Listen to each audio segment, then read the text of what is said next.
नमस्कार, मैं प्रेयसी और आप देख रहे हैं भारत एक्सप्रेस यूपी का डिजिटल प्लेटफॉर्म।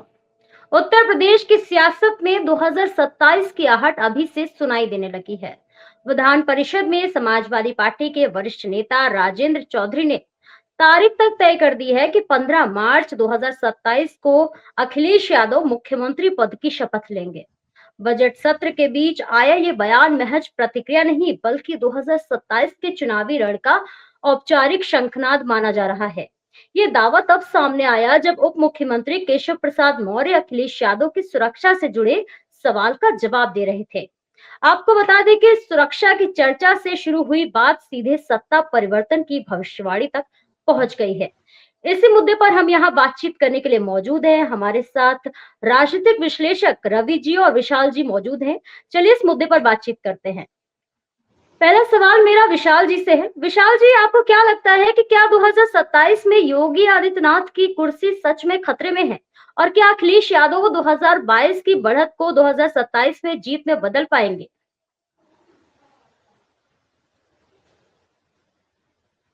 और देखिए प्रेषी, मुझे लगता है कि बढ़त जरूर मिली थी। मतलब एक हल्का सा, मतलब 2019 के मुकाबले 24 में समाजवादी पार्टी का प्रदर्शन अच्छा रहा था।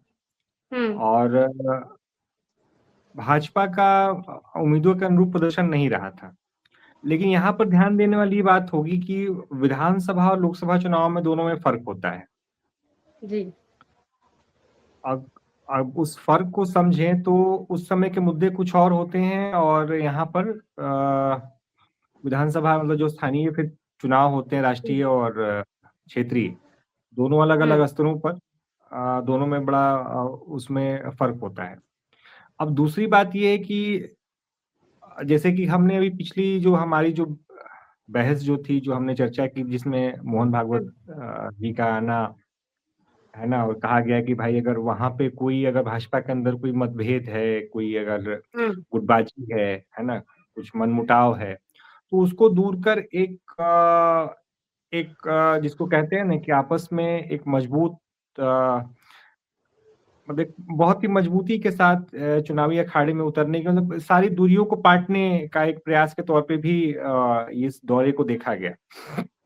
अब जैसे कि इसमें एक और बात आ रही है कि क्या चर्चा गाहे बगाहे ये चलती रहती है कि क्या चुनाव के बाद योगी आदित्यनाथ ही मुख्यमंत्री रहेंगे। मुझे हम्म। लगता है कि जिस हिसाब से योगी आदित्यनाथ का ऑरा हो गया है, हम्म। मतलब राष्ट्रीय स्तर, और उनकी एक फैन फॉलोइंग है, और जो हम्म। कल्याण सिंह का जो सबक जो था, जैसे मैंने पिछली बार भी जी। हम लोगों ने जो बातचीत की थी कि कैसे कल्याण सिंह एक समय बहुत टावरिंग फिगर होते थे और भाजपा ने उनको हटाया, और उसके बाद से कैसे फिर 15 सालों का वनवास भाजपा को मिला, और जी। उनके कद का कोई अभी यूपी में कोई भाजपा नेता है भी नहीं। जी। अब किसी को अगर आप बैठा दें तो वो एक अलग विषय है ना। और मुझे लगता है कि हाल फिलहाल के दौर में योगी को एज है। अब हम्म। जैसे जैसे चुनाव आएंगे उसमें भी कई फैक्टर्स होते हैं। हम्म। अब देखना होगा कि अभी मतलब मार्च के बाद, होली के बाद से गतिविधियां जैसे आगे बढ़ेंगी, उसमें ये बात देखा जाएगा कि कैसे चीजें मतलब हवा किस ओर बनती है। फिलहाल जो है तमाम चीजों के बाद मुझे लगता है कि योगी को एज है। बिल्कुल। रवि जी, आपको क्या लगता है कि मुख्यमंत्री अखिलेश यादव बन पाएंगे? क्या ये सपा का जो आत्मविश्वास जमीनी हकीकत में बदलेगा?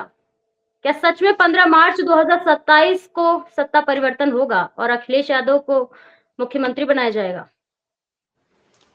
देखिए प्रियसी, जैसा बजट सत्र में कहा गया 28 मार्च की तारीख मुकर्रर की गई है, उसके हिसाब से अगर बात करें तो अभी 15। वर्तमान में कुछ दिन पहले हम्म। हाँ 15 तारीख की जो बात की गई है, तो अभी वर्तमान में आप देखेंगे बिहार चुनाव को लेकर के यहाँ भी 18 तारीख को तेजस्वी यादव शपथ ले रहे थे चुनाव के बाद। तो ये जी। अपनी अपनी विचारधारा है, अपनी अपनी सोच है, और कोई भी अपने पार्टी को लेकर के बढ़ चढ़ के बोलता ही है। लेकिन हम्म। जिस प्रकार की अभी जो परिदृश्य बनी है, जो परिस्थिति बन रही है, उसमें आप देखिए कि अभी विशाल जी ने चर्चा की मोहन भागवत को लेकर के। पिछले 6 जी। दिनों से उन्होंने अभी यूपी में उन्होंने प्रवास किया। जिसमें पहले 2 दिन गोरखपुर के इलाके में रहे, फिर 2 दिन लखनऊ रहे, 2 दिन पश्चिमी उत्तर प्रदेश मेरठ वगैरह में रहे। और उनकी भाषा शैली देखिए, जो उनकी हिंदुत्व को लेकर के बात हो रही है और जिस प्रकार की वो बात कर रहे हैं, अगर उनका जो एजेंडा है, जो आपस में जो मनमुटाव की बात आ रही है, वो खास करके उसमें केशव प्रसाद मौर्य से लेकर के और जो ब्रजेश पाठक हैं, उनमें ब्राह्मणों की नाराजगी को लेकर के जो बात हो रही है या एक ठाकुरवाद को लेकर के मुख्यमंत्री पर एक आरोप लगते रहे हैं कि वो एक मतलब जाति विशेष का पक्ष लेते हैं। इन तमाम चीजों पर आप गौर कीजिए, तो जिस प्रकार से दोनों डिप्टी सीएम से भी मोहन भागवत जी मिले हैं और उसके अलावा योगी आदित्यनाथ के साथ उन्होंने जो समय गुजारा है या बंद कमरे में जो मुलाकात हुई है, तो अभी विशाल जी ने कहा कि योगी को एज है, वो बिल्कुल सही बात है। आप देखिए कि आपको डॉक्टर राधा मोहन अग्रवाल गोरखपुर से याद होंगे, विधायक योगी जी के पार्टी से बने थे, तो बीजेपी ने उनको टिकट नहीं दिया था और उन्होंने हराया किसको था गोरखपुर से, तो बीजेपी के उम्मीदवार को। इससे पहले भी अगर योगी की अब बात करें, योगी जी की बात करें, तो जब वो अखिल भारतीय विद्यार्थी परिषद में थे उत्तराखंड में और उनको वहां से टिकट नहीं मिला था और उनके जगह पर जो अखिल भारतीय विद्यार्थी परिषद के दूसरे नेता थे, जो उनके ओरिजिनल कैंडिडेट थे, उनको टिकट दिया गया, वो तीसरे नंबर पर चले गए और योगी जी दूसरे नंबर पर रहे थे। तो भाजपा को बिल्कुल पता है कि अगर योगी जी को अगर सत्ता से हटाएंगे या चुनाव के बाद इनके जगह किसी और की आने की संभावना हो सकती है, तो बीजेपी का असर क्या होगा। हाँ, आप ये कह सकते हैं कि दिल्ली और लखनऊ को लेकर के जो लड़ाइयां चल रही है वो जग जाहिर हो गई है। इस पर कई कार्यक्रम भी बने हैं और गाहे बगाहे चर्चा की बात तो छोड़ दीजिए, रोज इस पे चर्चा हो रही है। लेकिन अब अखिलेश यादव की अगर यहीं पर बात कर ले कि जो उनके लोग सपना देख रहे हैं, उसमें मैं ये कहना चाहूंगा कि 2024 का जो लोकसभा चुनाव था, मुझे लगता है कि होता है ना, जो एक बार बाढ़ आ जाती है तो बाढ़ का पानी कहीं भी चला जाता है, उसको कोई रोक नहीं पाता, वो उनके लिए वही था। उसको रोक के रखना बड़ा मुश्किल होता है। तो उनके जो वोट प्रतिशत बढ़े, क्या वो कायम रहेंगे, और जिस प्रकार से जो एजेंडा संघ चाहती है या भाजपा का जो मूल मंत्र है, इन तमाम चीजों को देखिए तो उस पे वो कायम है। हाँ, एक वर्तमान में ऐसा मुद्दा है जो थोड़ा सा बीजेपी के लिए चिंता की विषय बनी है, वो यूजीसी का। अब यूजीसी को लेकर के ये भी चर्चा हो रही थी कि योगी को हटाने के लिए है कि भाई यहाँ योगी 24 में मतलब माफ कीजिएगा 27 में योगी जी हट जाएंगे और मत सवर्ण नाराज हो जाएंगे और तब तक जब तक 29 का चुनाव आएगा लोकसभा तक का, तब तक सारे डैमेज कंट्रोल कर लिए जाएंगे। लेकिन ऐसा लगता नहीं और इतना आसान नहीं है।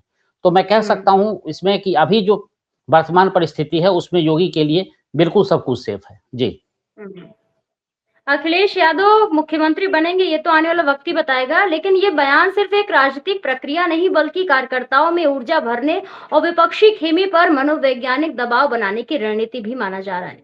2022 में सपा ने मजबूत प्रदर्शन किया, वहीं 2024 के बाद विपक्ष और सक्रिय हुआ। अब 2027 को लेकर साफ संकेत दिया जा रहा है कि पार्टी सत्ता में वापसी के लिए पूरी ताकत झोंक देगी। एक और सवाल है मेरा विशाल जी आपसे, क्या एक्सप्रेस वे और इंफ्रास्ट्रक्चर विकास ने यूपी की तस्वीर बदली है? हाँ, इसमें योगी जी के विरोधी भी जो है वो मानेंगे कि यूपी में आधारभूत जिसे हम इंफ्रास्ट्रक्चर है ना, तमाम वो चाहे हाईवेज हैं, निवेश है, लॉ एंड ऑर्डर तो खैर सबसे पहले उसमें आता है ना, तो उसमें कहीं कोई मुझे लगता है कि यूपी अलग अलग मानकों पे हम अगर बात करना शुरू करें तो तमाम मानकों पर यूपी जो है आगे की ओर बढ़ा है। इसमें कहीं पर कोई जो तमाम सेक्टर्स हैं और मुझे लगता है कि इसने मतलब एक जो बीमारू राज्य जो थे है ना, जो पिछड़ा हुआ एक राज्य जो था, वो मुझे लगता है कि उसने एक अपनी गति पकड़ ली है। रवि जी, आपको क्या लगता है कि योगी आदित्यनाथ के कार्यकाल में क्या निवेश और डिफेंस कॉरिडोर जैसी योजनाएं प्रदेश को नई दिशा दे रही हैं, और क्या धार्मिक और सांस्कृतिक पहचान को मजबूत करना योगी की बड़ी राजनीतिक सफलता है? देखिए, धार्मिक पहचान की और सांस्कृतिक पहचान की जहां तक बात आप कर रही हैं, तो उसमें सबसे बड़ी बात क्या है कि उत्तर प्रदेश जिस प्रकार से जाना जाता है हिंदुओं के लिए, खास करके आप देखेंगे तो वहां पर मथुरा है, काशी है, अयोध्या है, तो इन तमाम जगहों पर से लोगों का काफी जुड़ाव रहा है। और खास करके राम मंदिर निर्माण के बाद और जिस प्रकार से मुख्यमंत्री की भूमिका रही है और जिस प्रकार से उन्होंने सारी व्यवस्था मुहैया कराई है, हाँ केंद्र का सपोर्ट जरूर मिला है, लेकिन जिस प्रकार से उन्होंने काम किया है उससे लोगों में एक विश्वास जगी है। और खास करके हिंदुत्व या सनातन को लेकर के जो लोगों को लग रहा था जिस प्रकार से धर्मांतरण हो रहे थे या तमाम मुद्दे सामने आ रहे थे, या उत्तर प्रदेश में बहुत ऐसी बात, या कई बार दंगे भी हुए हैं तमाम चीज़ों को लेकर के, उन सब पे विराम लगना। इसके अलावा आप देखेंगे कि जो उनकी कार्यशैली है और जिस प्रकार से वो काम कर रहे हैं, चाहे खास करके जो है विशाल जी ने चर्चा की, निवेश का आना उत्तर प्रदेश में, पहले भी मारू राज्य में आता था, उनका बजट का बढ़ना, अखिलेश यादव के टाइम में लगभग 4 लाख हजार करोड़ के आसपास उनका जो है तो ये था ये उनका पूरा बजट था साल का। आज के डेट में देखिए कि कहाँ से कहाँ चला गया। और जो विकास की बात हो रही है तो वो उसमें काफी विकास भी हुआ है, रोजगार को लेकर के भी लोग काफी बोल रहे थे, लेकिन रोजगार की समस्या का भी समाधान होने लगा। तो इन चीजों को अगर आप गौर कीजिए, इस पर अगर आप पूरी तरह से अगर देखेंगे, केंद्रित करके अगर देखा जाए, तो उत्तर प्रदेश कहीं ना कहीं उसकी गिनती होने लगी है। लोग चर्चा भी करते हैं कि उत्तर प्रदेश कहाँ था, कहाँ पहुंच गया। तो इस पर पूरे परिस्थिति को अगर देखा जाए तो योगी जी का काम जो है वहां सराहनीय रहा है। और जहां तक विपक्षियों की बात है, और इन चीजों को देखें तो उनका काम है विरोध करना। तो उनके वो हर ढंग से कहीं ना कहीं इस चीज को लेकर के वो अपना मुद्दा तो उठाते रहेंगे। लेकिन जिस प्रकार के अभी अब आप उत्तर प्रदेश के सड़कों की बात कर ले, हाईवे की बात कर ले, या इंफ्रास्ट्रक्चर की बात कर ले, तो इन तमाम चीजों में आमूल सुधार हुए हैं। और इसका श्रेय कहीं ना कहीं सीएम को जाता है, और देना भी चाहिए। जिस प्रकार से, और उन्होंने कहा था विशाल जी ने कि लॉ एंड ऑर्डर की व्यवस्था, जो मुख्य मुद्दे हैं, तो इन सब चीजों को लेकर के उनको प्राथमिकता दी जाती है। कि जहां उत्तर प्रदेश आप समझ लीजिए कि एक छोटे से देश के बराबर है, अगर यूरोपियन कंट्री में देखेंगे तो उनकी आबादी इतनी है। तो इस परिदृश्य में उसको संभाल के रखना और उस पर काम करना और उसको सतत विकास की ओर अग्रसर करना कहीं ना कहीं उनकी सफलता में ही गिना जाएगा। जी विशाल जी, मेरा एक आखिरी सवाल है कि वैसे तो सपा लगातार बोल रही है कि सीएम बनेंगे अखिलेश यादव 2027 में, लेकिन आपको क्या लगता है कि क्या योगी आदित्यनाथ लगातार तीसरी बार सरकार बनाने की स्थिति में है? अब क्या लगता है 2027 में सत्ता परिवर्तन होगा या नहीं होगा? देखिए, ऐसी 2-3 चीजें हैं। देखिए, एक एंटी इनकम्बेंसी फैक्टर होता है। तो ये देखिए 10 साल हो गए हैं, वो एक फैक्टर कम ज्यादा थोड़ा सा रह सकता है। अगर हम पीछे, अगर जो बीता जो लोकसभा चुनाव था, तो उसमें बीजेपी का प्रदर्शन आशा के अनुरूप नहीं रहा था। और सपा के लिए बहुत, मतलब उनके लिए इन्होंने बहुत, मतलब उम्मीदों से भी ज्यादा बढ़ के कह सकते हैं कि प्रदर्शन किया था।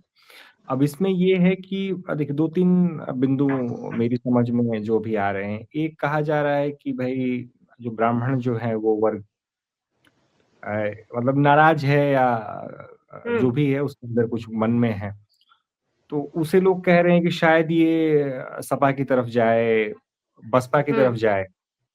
दूसरा है कि जो मैं कास्ट इक्वेशन की बात कर रहा हूँ, तो उस नजरिए से चूंकि एक सबसे बड़ा फैक्टर होता है, अगर उसमें देखें कि हो सकता है कि शायद जो है कांग्रेस और सपा का गठबंधन किस, मतलब कैसा रहता है। तो मुझे लगता है कि देखिए, अगर तमाम जो काम हुआ है, या जो एक माहौल अगर हम देखें, अभी चुनाव नजदीक आने के साथ साथ चीजें और क्लियर होंगी। तो अगर बहुत ज्यादा, अगर जातीय फैक्टर अगर हावी नहीं रहा, तो आप मान के चलिए कि योगी के लिए बहुत मुश्किल नहीं रहेगी। लेकिन अगर जो जातीय समीकरण अगर कहीं, जैसे यूजीसी की बात आई है, लोगों के मन में एक जो सामान्य वर्ग है उसके अंदर गुस्सा है, ये है, या जो इक्वेशन बनते हैं, या तीसरा है कि भाई एक एंटी इनकम्बेंसी भी चीज होती है, तो मामला जो है बहुत टाइट हो सकता है। बिल्कुल। रवि जी, आपसे भी मेरा एक और आखिरी सवाल है। भाजपा का मजबूत संगठन और योगी का चेहरा मिलकर 2027 में क्या फिर से कमल खिला पाएंगे? आपको क्या लगता है, फिर से वही मुख्यमंत्री बनेंगे? देखिए, जो अभी परिस्थिति पे चर्चा हुई है कास्ट इक्वेशन को लेकर के, या यूजीसी वाले मुद्दे पर, या अब जो अखिलेश यादव का पीडीए है, अगर इन सब तमाम चीजों पे अगर आप गौर कीजिए तो थोड़ा सा नकारात्मक दिखता है। लेकिन अगर उनके कार्य प्रणाली को देखें, विकास की बात करें, और लॉ एंड ऑर्डर की बात करें, या तमाम व्यवस्थाएं जो जिस प्रकार के इंफ्रास्ट्रक्चर है उस पर अगर चर्चा करें, इन तमाम को चीजों को देखें, और खास करके भाजपा का जो संगठन है, एक छोटी सी बात मैं इसमें ऐड करना चाहूंगा कि अभी 15 दिन पहले एक डिबेट में मैं था, तो उसमें संघ पे चर्चा हो रही थी, तो उसमें कहा गया कि भाई ऐसा है कि 2 राज्यों में खास करके संघ ने कमर कस ली है, और उसमें एक उत्तर प्रदेश और दूसरा पश्चिम बंगाल है, जिसमें कहा गया है कि हर जिले के लिए लगभग उसमें 4000 लोगों की नियुक्ति की गई है, जो अभी से कैंपेन करना शुरू कर दिए हैं। तो ये संगठन के लिए है, और संघ जो काम कर रही है, और मोहन भागवत का बार-बार उत्तर प्रदेश आना इस बात को कहीं न कहीं दिखा रहा है कि संघ किस प्रकार से कमर कस चुकी है और संगठन किस प्रकार से लगा हुआ है। तो इन चीज़ों को देखें तो पूरी तरह सकारात्मक दिखता है। अगर ये परिदृश्य जिस प्रकार से वो काम कर रहे हैं, अगर ये उसी प्रकार से अगर उसका रिजल्ट आता है, तो योगी के लिए 2027 को बड़ी मुश्किल बात नहीं होगी। बहुत बहुत शुक्रिया विशाल जी और रवि जी आपका। तो फिलहाल हम ये डिबेट यहीं पे खत्म करते हैं। तो उत्तर प्रदेश की राजनीति में अब काउंटडाउन शुरू हो चुका है। तारीख भले 15 मार्च 2027 बताई गई हो, लेकिन असली फैसला जनता के हाथ में है। दावे और जवाबी दावे तेज होंगे, रणनीतिक बनेंगी, समीकरण बदलेंगे, पर अंतिम मुहर मतदाता ही लगाएंगे। फिलहाल के लिए इतना ही। ऐसे ही और भी तमाम खबरों को देखने के लिए बने रहिए हमारे साथ भारत एक्सप्रेस यूपी के डिजिटल प्लेटफॉर्म पर।